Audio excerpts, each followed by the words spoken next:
Soka letu la Tanzania linazidi kukua ni kutokana na kuendelea kusajili wachezaji ambao wapo kwenye ubora wa hali ya juu.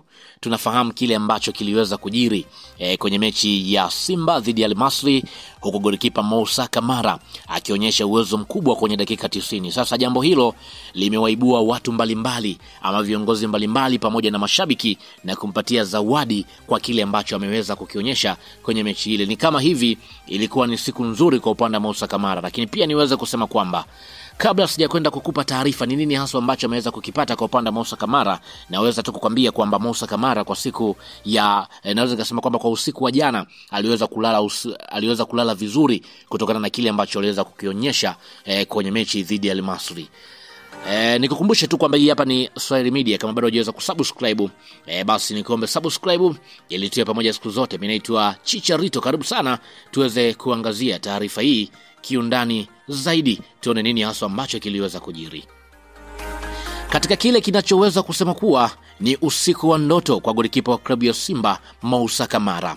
Mashabiki wa soka wa Tanzania na wanachama wa klabu ya Simba wamemimina pongezi kwa upande wa Moussa Kamara, huku wakitoa zawadi lukuki kwa shujaa huyo baada ya kuonyesha ubora mkubwa kwenye mchezo dhidi ya Al-Masry.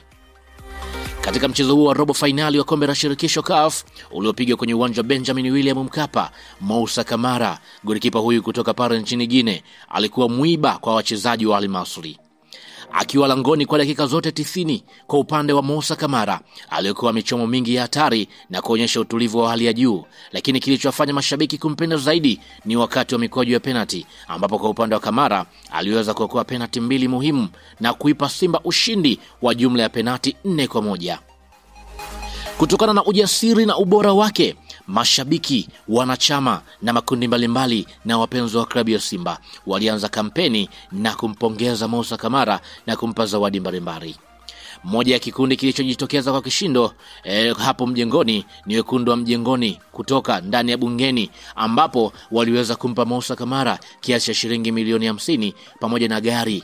Hii yote ni kutoa shukrani kwa kazi yake nzuri ambayo aliweza kuifanya kwenye mchezo huo dhidi ya Al-Masry. Kwa upande wa Moussa Kamara ameonekana akiwa mwenye furaha kubwa na kushukuru kwa moyo wake wote, akiahidi kuendelea kupambana na kuitumikia vizuri klabu hiyo ya Simba. Kwa sasa jina la Kamara limeendelea kuwa gumzo mitaani, mitandaoni na vyombo vya habari, huku wengi wakimtaja kama shujaa mpya ndani ya klabu ya Simba katika safari yao ya kutafuta ubingwa wa Afrika.